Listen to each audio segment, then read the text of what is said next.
Okay, F-350 is driving nice, put a couple 100 kilometers on it now. So there's a couple things I need to finish up yet though. Mainly today's episode, we're gonna focus on the box and we're gonna make some custom parts that's gonna set this truck apart even more than it already is. So let's get into it, here we go.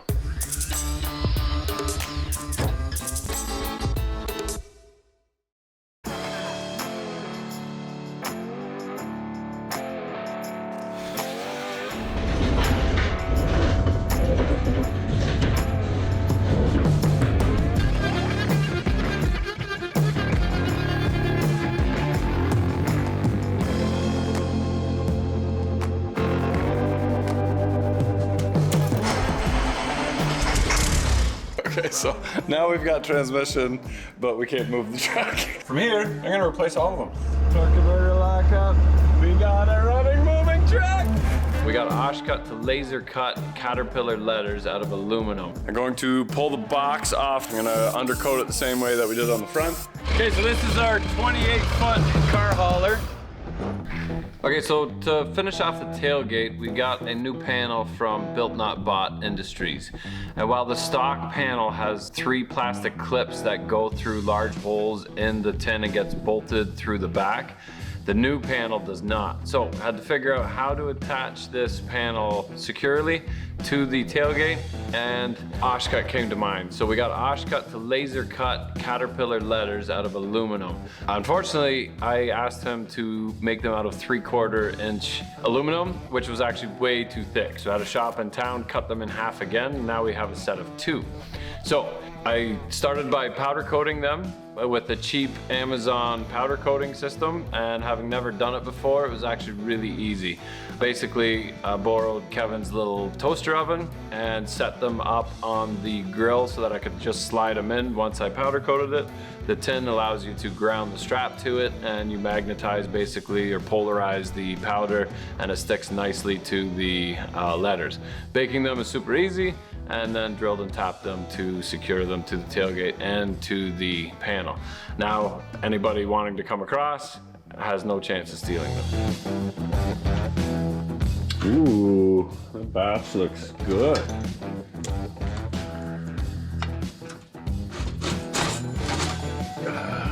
Hold on. That's very nice. I like that. That turned out good. We'll let that cool. Okay, so these are the holes for the letters. While my letters are drying in the toaster oven, I'm gonna wipe this down on the bottom. I'm gonna put a little bit of adhesive on the bottom and then put a piece of wood up against it and hold it tight. So that will, because the letters are holding the top half on, I just need something to keep the bottom from just vibrating. So basically just a cushion in between there. Let's see how that works out. Here we go.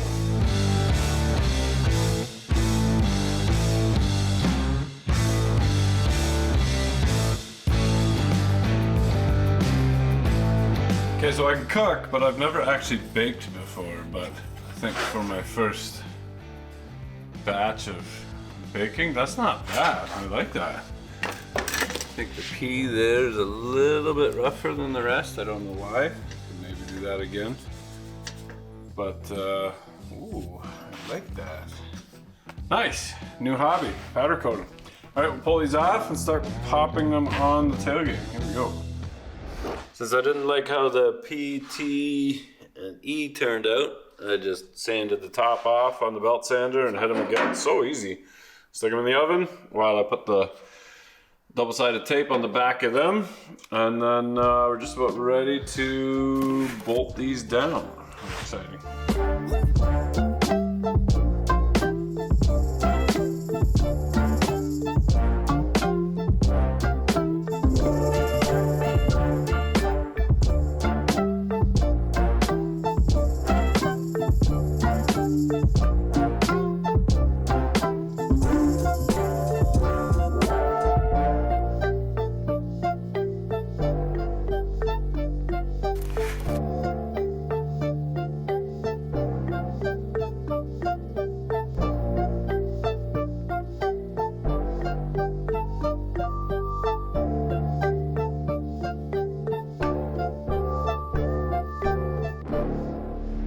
Okay, so about a year ago I said we're not gonna do the little things until the proof of concept is done. Now, in the last video you saw that we're driving it and that it is a really nice driving truck. I got lots of little stuff to do yet, but I wouldn't hesitate to actually drive this anywhere. I've got 200 kilometers on it now, and man, I love this thing. I think we're probably gonna end up painting it because it is such a nice truck. We'll redo the trim on the outside. I don't think we're gonna do anything crazy stance-wise or anything, whatever. We might do the reverse shackle kit on the front. That will level out the front. All the hard starts are fixed because it was just air in the system. Thing fires right up now, so we are good to go. Very ecstatic with that tailgate. Okay, so first things first, we buttoned everything up inside the cab for Motorama, and then we had some shifting issues, so I need to clean up that wiring yet. But I'm going to pull the box off first, and we're going to finish that off. I'm gonna undercoat it the same way that we did on the front. And while the box is off, I'm gonna finish off the wiring, put the trailer plugs in for the fifth wheel. Even though we don't have a fifth wheel, I imagine at some point we probably will. It's because James won't sell me his fifth wheel from V&R, even though it's just in a trailer for over a year. James, just sell it to me. Also going to do the tailgate and a couple other small things, and then we'll start towing with it. We have to go to Pennsylvania this weekend, so we got a 6-hour trip, and I got about a day and a half to put this together. There we go.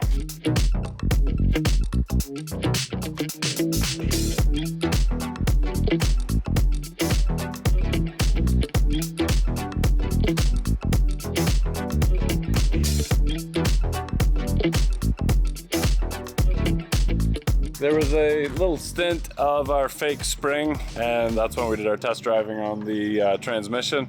But then winter came back again, our real winter, so it was all snow in that again. So I turned the heat off in the shop back then, so I couldn't undercoat it when I turned the heat off. It's got to be nice and warm. Now we're gonna wait and let this all drip off nice and dry. We'll blow dry it clean. And I will undercoat up into here, but I won't do the wheel wells. The wheel wells, the stone chips get in there too much and get in behind there. I don't want that to rot. But yeah, nice southern box. Absolutely nothing wrong with this thing. So we'll dry that off and we'll get to work on the truck itself. Here we go. Okay, so Vince sanded everything down nicely. Just got all the little loose stuff off yet and just scuffed up the paint that's already on here just so that the new stuff would stick on. So we're about ready. We'll put it in a non-windy spot and splash some undercoating on it. I'm using Rust-Oleum's Resistor la Corrosion et Maçonnerie Coûte-Chute. Oh wait, corrosion resistant, doesn't sound rubberized, paintable undercoating. I used it on the rest of the truck and really liked it, so.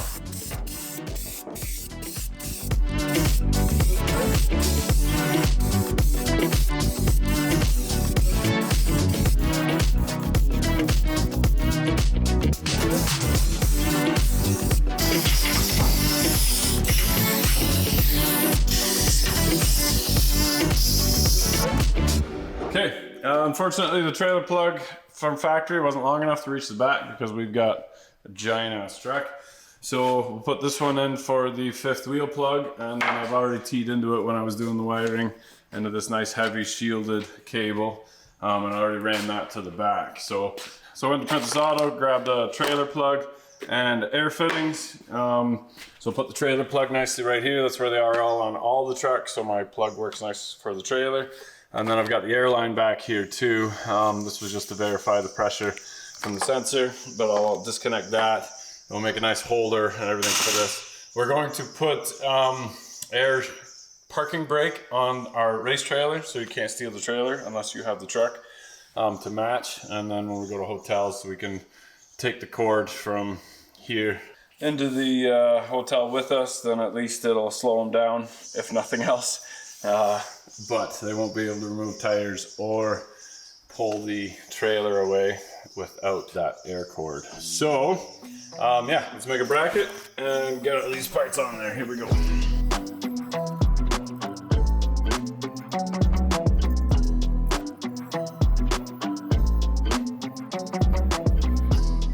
Okay, so that's what it looks like. That's it all connected at the back there. I'm going to fill that with grease, pop the cover on, and it's actually a really nice cover. Verified that all of them match with this one. Same terminals right up at the same time, so it should have trailer plug lights back here, and air. Nice, here we go. Okay, so I grabbed the filler neck out of a wrecking yard, but this one's pretty rotten and rough, so I think I'm gonna use the old one. It's just that the filler neck is too small, so I'm just gonna take a hole saw and cut that out, because I think the taper on the inside is exactly the same for this hose, and even though this hose is in great shape, you gotta cut all the welds off, and then I'm gonna try it first anyway. It's not difficult to get at this one and unhook it if I need to afterwards. So I gotta find the right hose, because Diesel likes to eat rubber and plastic if you don't find the right one. So we'll make do until, we'll see if it works. If it doesn't, we'll fix it. Here we go. Here's a hack for you. Put your drill in the vise and then push down on the tube or whatever you don't want the filings to fall into, and gravity will pull all the filings nicely out for you. Genius. Sometimes my genius is just crazy. I might be a Clarkson, I don't know. I honestly believe that sometimes my genius, it generates gravity. Maybe I should do one of those DNA tests, see if we're related.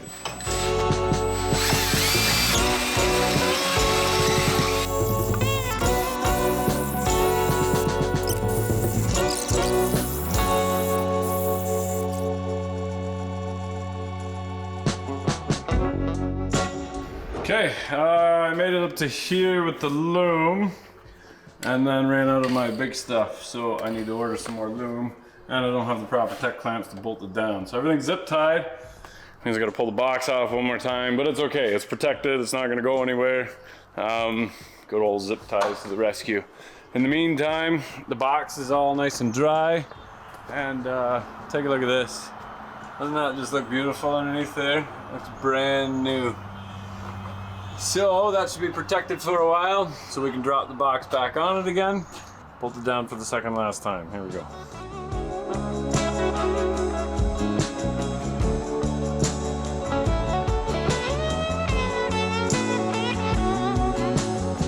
Okay, so the box is back on. Everything's bolted down nice and tight. And it's not so bad, because even though I have to take it off again, James is watching this video and he's like, okay, I wasn't gonna sell him the fifth wheel hitch, but I know he's gotta take the box off again. It's the right thing to do. I'm gonna call him and tell him to come pick up that fifth wheel hitch. But anyway, a few more things to button up, and we're ready for the road trip. Here we go. Okay, so hooked up the trailer, and I think it's a 28 footer. I can't remember. It's big. So we'll see how we do. We're just gonna drive it a little bit with the trailer on, and then we're gonna head to Josh's and get the new tune in there, because it's 190 horse. We're gonna go for the 330 tune. So here we go. I think that guy watched our trailer video. Like a boss. Okay, so initial thoughts are, I really want that 330 horse tune, because it's doable, but it's not like a comfortable drive. It's not that it's really like lugging, it's just, and it's lugging a little bit. Once we hit 55 mile an hour and we get the last gear, it takes a little bit. So yeah, we're gonna stop off at VNR, gonna drop the trailer off there, because we're actually leaving for Pennsylvania tomorrow. It's ridiculously long though. We'll have to pick and choose where we go for parking. So yeah, but it cruises really nice. It's nice and straight and steady. I got the brake controller working. Unfortunately, I just had to temporarily put in a manual one, because I think we need to program the built-in one. And I think we might need the CAN bus from the dash to make it work properly. So anyway, we'll worry about that later. We got working trailer brakes. We got one light out, so we're grabbing that in the morning. I ordered that, and we should be good to go. Here we go. Slow winding up, depressing operation. It's a nice drive. empty, but then yeah, with the trailer was empty, but I think it's a 28-footer covered, right? So that leaves a lot to be desired. But I'm glad I drove it. And now you get to appreciate the 330. Exactly. I'm glad we didn't go straight to there. Yeah. Yeah. So no issues this time? No, we're connected up. Just trying to find where I buried the file on my laptop, get it linked in, and we'll be happy. Nice. Okay, so we had a little issue with our tune, and that's because the 330 tune requires a atmospheric pressure sensor. So that is not wired into my harness from the school bus. So I'm gonna tie into my boost pressure sensor for my 5-volt and my ground, and then I need a new sensor wire for this atmospheric. Now this goes into the oil pan, but you can just lay this around anywhere. What's happening is it can't tell the difference between atmospheric and the boost pressure, so then it won't tell it to add more fuel. So basically I'm running with like 15% throttle, which is worse than it was. Like I have less power now with the tune than I did with the 190 tune. So we'll throw the sensor in. It will be like a whole new truck, hopefully. Here we go. Okay, so we got the atmospheric pressure sensor plugged in. Only one thing left to do. Go for a little test drive. I think we got her. Here we go.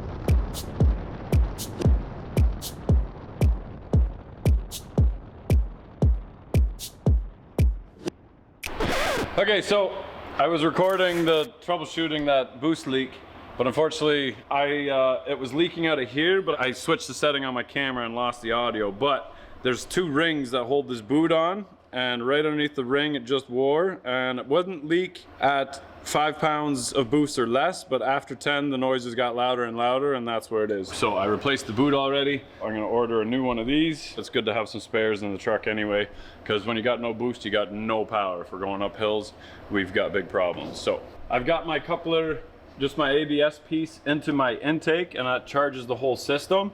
But you can only do that very temporarily because it does spin the turbo. So put your air on it.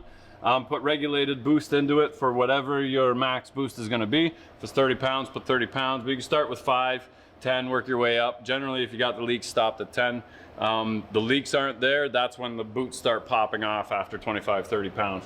So start it every time you do it just to get some oil back in the turbo again. But you can pressurize that, check for leaks, and then you should be good to go. I'm gonna fire the truck up. We'll air that up, check for leaks one more time, and we can take it down the road again.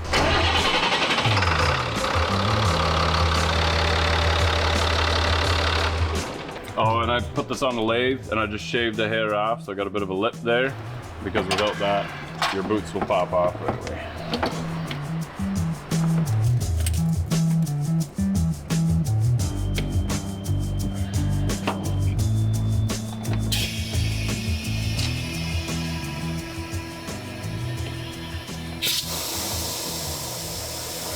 This thing just blowing up, but I didn't hear any leaks, so we should be good. I'm having one issue where sometimes it limits me to 60 mile an hour, or 60 miles an hour. And that's fine pulling a trailer, but empty, I'd like to go a little bit faster.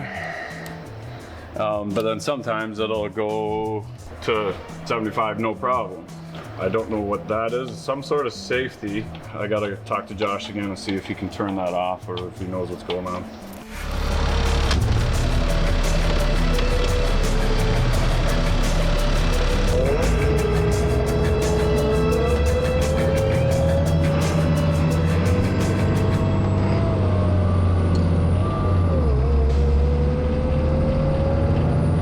One more whine, that's a turbo whistle, and that shift. So I gotta get that shift figured out because there's a little spot between 2 gears.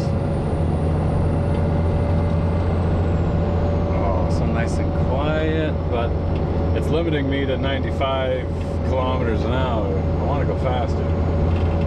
Just listen how quiet that is. Yeah. That is so nice.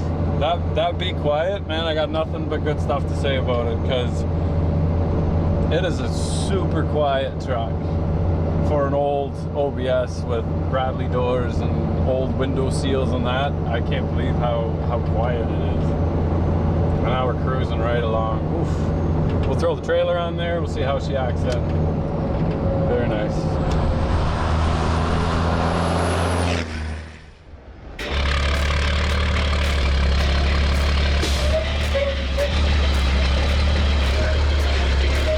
Okay, so this is our 28-foot car hauler. We bought this a while ago, but I've only ever used it to help people move. But I'm glad that we finally have the race car in there. And this is what this whole setup was meant to do. Reliable truck that pulls our nice trailer. V&R borrowed it and put a nice hole in it. I'm gonna figure that out yet. But it's got nice cabinets in the front. One door is broken, so we're gonna replace this with a toolbox and slide the cabinet over so I can lean in the door, grab whatever tool while I'm working on it. It's got really nice lights, vinyl floor, all covered on the inside, but we'll have a whole other series on this trailer coming up when we paint the bottom, protect it. We just put new tires and got all the lights working, did a little bit of work to the ramps, but let's see how she pulls with our typical load in it. So here we go.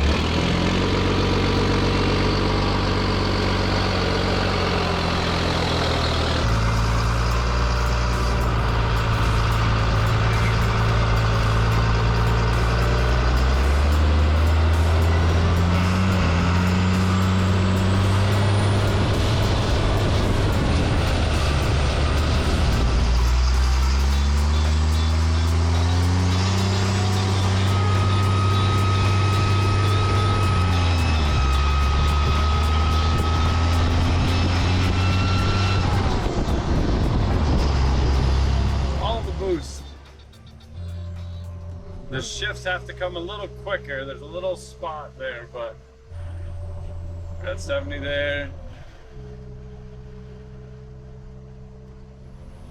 Oh, that toe is nice. Oh, that toe is so nice.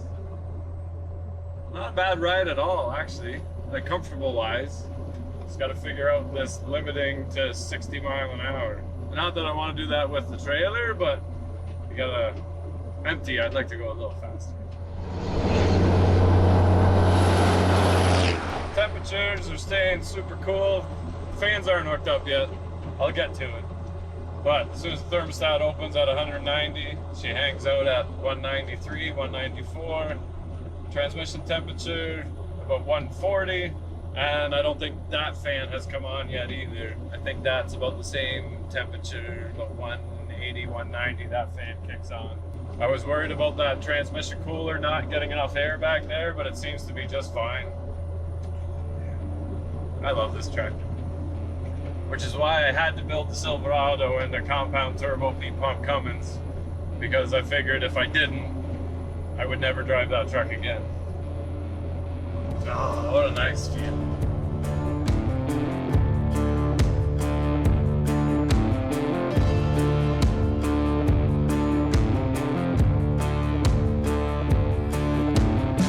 Oh, just pulling right away. Such a happy truck. Building a truck with a bigger engine than you actually need and not making it work is so much better than a smaller engine for fuel savings and making it lug all the time. She's just super happy. Oh. All you hear is a turbo whistle. And at low RPMs, that whine and the Hydroboost, but somebody said that could be my filter making noise throughout that filter, so I might disconnect that filter again and see if the noise goes away, and that's a way to eliminate that. I see the trailer needs a little bit of work because my door is coming apart. I can't lose that piece. Ah, I lost the piece. Ah, it's okay. I'll make a new one. See if that piece is still there on the way home. Okay, now that we've lugged it with the higher tune, we've got 650 kilometers on it now. We go back to the shop, drop the oil, and we're ready for some T6 synthetic. I think all the break-in has been done. check that oil, and then we are good to go. Nice. Just a quick stop at Tuesday here, see if he's got some parts that we need, and then we'll head back home again.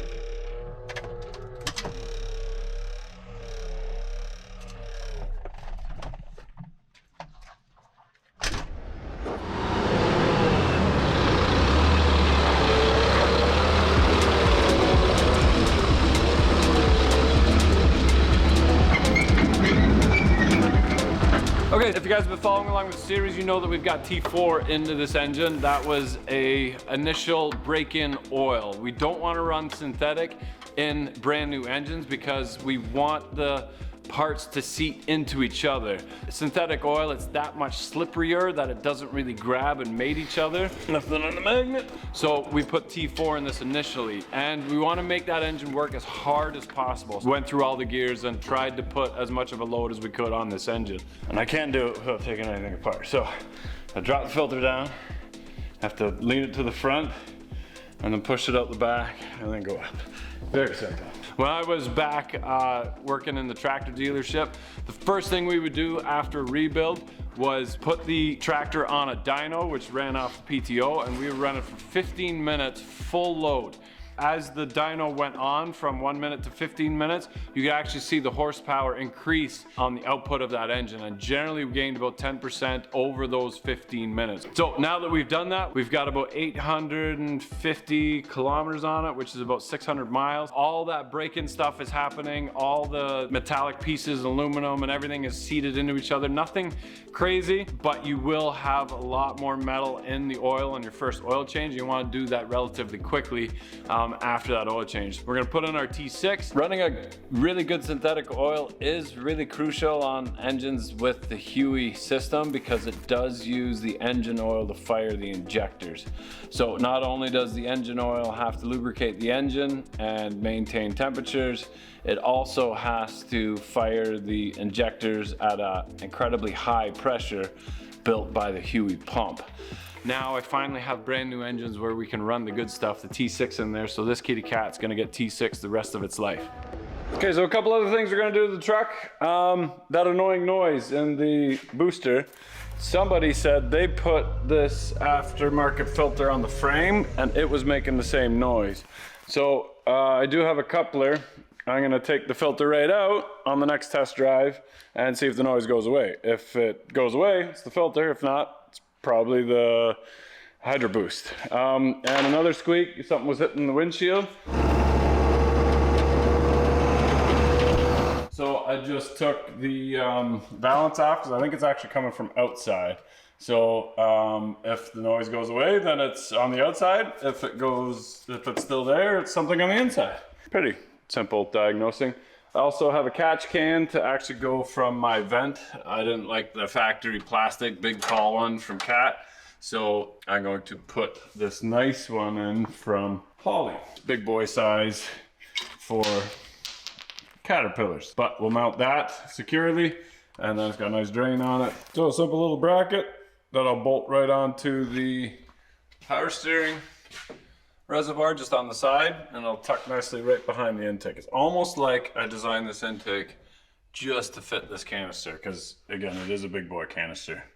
She's got some girth to her. Okay, so I got my filter bypassed. I got my hose ends capped on the filter so they don't get dirty. I got my breather mounted, and I guess we'll see if it makes any noise. Probably won't start as good because I got air in my oil system again now, but we'll take it for a quick little drive. So I'm not even out the driveway yet and I can hear it. That rattle is gone though, so that's something. Let's see what happens when we speed up. Okay, so I still hear the whining noise, so it's definitely the Hydroboost. But the rattle on the windshield is gone. So that was definitely the valance. So we can turn around and fix that. Okay, so since the filter is not making the noise, the Hydroboost is, I went online and some guys said that the Seafoam Trans Tune might actually do the trick. So I went to Canadian Tire and grabbed a bit of this. We'll siphon some of the power steering fluid out and top it up and just drive around with it. It says that it's good for transmissions and power steering fluid systems, so who knows. Regardless, we have a red top steering box for it, and we're gonna throw that in. We'll probably do that at the same time we do the reverse shackle kit, because I watched when the steering goes, the shackles on the truck actually move as well. The front shackles, they move back and forth, so it should tighten the steering up with the reverse shackle kit, because the front has a bar between the two of them. That'll actually protect our radiator really good down below there as well, so it's a good investment. It's on its way, and that will be the next video.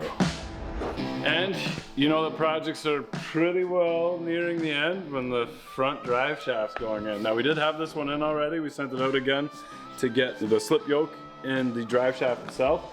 This goes in our transfer case, and even though it does slide, because our axle goes up and down quite a bit actually, you guys said don't do that because you're going to tear your transfer case apart. So what we're going to do is drill and tap the yoke where it slides over top, put a set screw in there. Don't need anything excessive, just need to hold this in place because this goes back and forth fine, and then that will go up and down with our axle. Because this was out of a GM and it's got the independent front suspension, the front ring and pinion doesn't move, it's bolted in place, so it does work on a GM. With our solid axle, we need to have this extra slip joint. So there we go.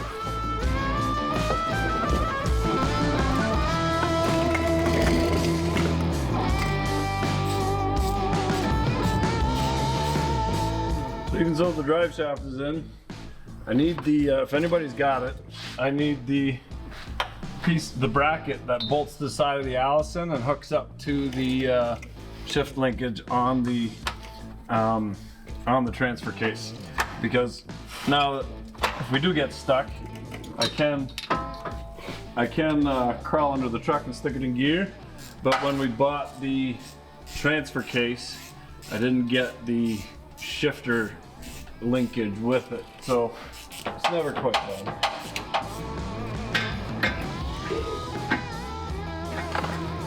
Okay.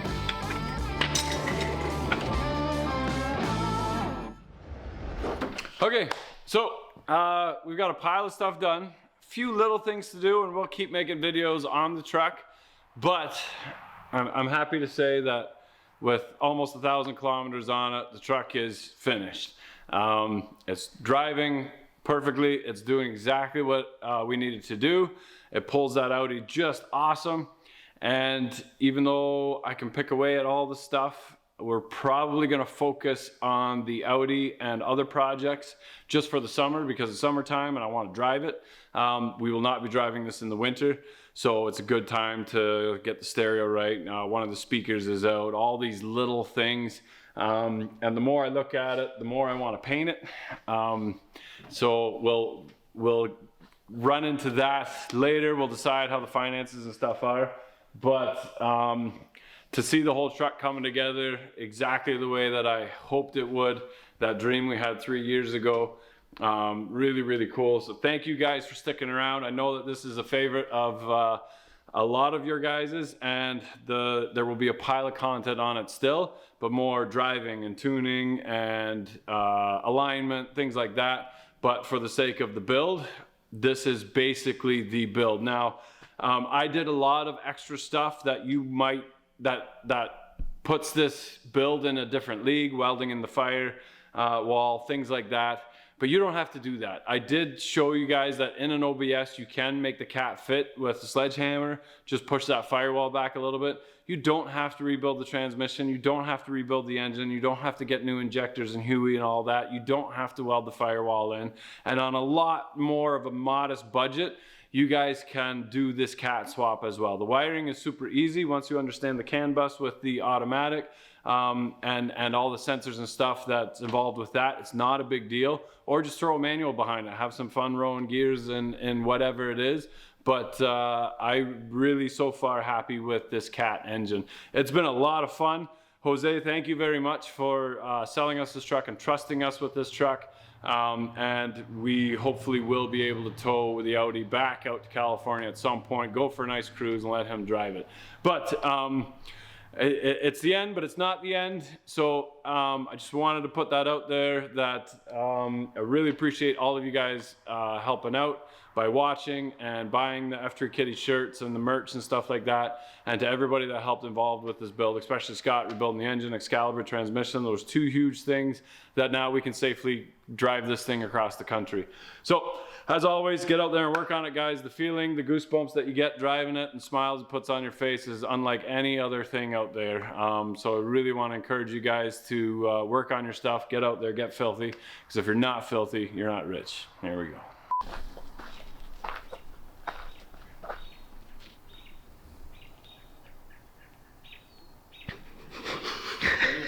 Keep? Yeah, good kitty. That poor mousey. Oh. He's very disoriented. Yeah. Oh man. Kind of mean, kitty. Just finish him.